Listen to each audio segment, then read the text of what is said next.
राजा भोज और हंसता हुआ भूत। बहुत समय पहले की बात है। उज्जैनी राज्य में राजा भोज का शासन था। राजा भोज अपनी बुद्धिमानी, न्यायप्रियता और साहस के लिए दूर दूर तक प्रसिद्ध थे। वे अक्सर रात के समय भेष बदलकर नगर का भ्रमण करते और अपने राज्य की सच्चाई खुद जानने की कोशिश करते। एक दिन नगर के बाहर एक पुराना टूटा फूटा महल दिखाई दिया जो पहले कभी नहीं था। राजा को हैरानी हुई, वो महल अचानक वहां कैसे आ गया। उन्होंने सैनिकों को भेजा, पर जो भी सैनिक अंदर गया वो चीखते हुए वापस भाग आया। सब कहते थे वहां भूत है, एक हंसता हुआ भूत जिसकी हंसी से दीवारें हिलने लगती हैं। राजा भोज ने तय किया कि वो एक दिन खुद उस महल पर जाके महल का रहस्य जानेंगे। रात को राजा भोज अकेले उस महल में दाखिल हुए।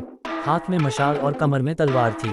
जैसे ही वे अंदर पहुंचे, एक ठंडी हवा का झोंका आया और अचानक दीवारें गूंज उठीं। एक गूंजती हुई भयानक हंसी। राजा बोले, कौन है वहां? कौन है? सामने आओ। अचानक एक परछाई उभरी, एक लंबा दुबला काला डरावना भूत। उसकी आंखें चमक रही थीं और मुंह कानों तक खींचा हुआ, लेकिन वो डराने के बजाय लगातार हंस रहा था। भूत बोला, राजा भोज, स्वागत है आपका मेरे निवास में। क्या आप मेरी पहली परीक्षा पास कर सकोगे? राजा ने कहा, तू भूत है या पागल जोकर? भूत फिर हंसा और बोला, मैं हूँ भूत हंसमुखलाल। जो मेरी 3 पहेलियां सुलझा दे उसे मैं एक ऐसा रहस्य दूंगा जो राजाओं के भी काम आए। पहेली नंबर 1, ना खाता हूँ ना पीता हूँ, फिर भी हर किसी को हंसाता हूँ।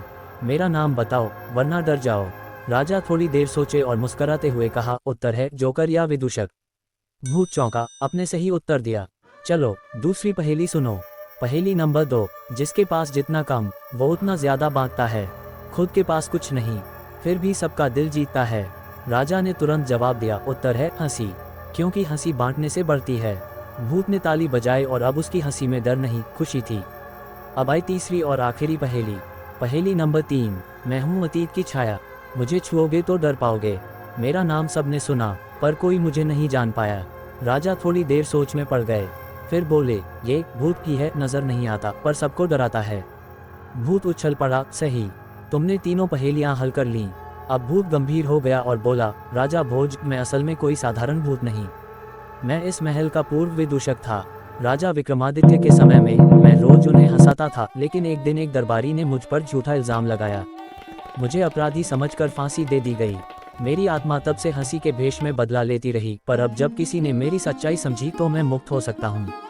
राजा भोज भावुक हो गए। उन्होंने कहा, हंसमुखलाल, तुम्हें न्याय मिलेगा, मैं पूरे नगर को तुम्हारी कहानी बताऊंगा। भूत ने राजा को धन्यवाद दिया और हंसी की एक गूंज के साथ आकाश में विलीन हो गया। अगले दिन राजा भोज ने नगर में एक सभा बुलाई और सबको हंसमुखलाल की कहानी सुनाई। उन्होंने उस पुराने महल को हंसी महल घोषित कर दिया, जहां हर सप्ताह हंसी का उत्सव मनाया जाने लगा। लोगों ने जाना कि हंसी सिर्फ मनोरंजन नहीं बल्कि आत्मा की सबसे सच्ची भाषा होती है। और इस तरह एक भूत की हंसी जो कभी डराती थी अब एक पूरे राज्य की खुशी बन गई।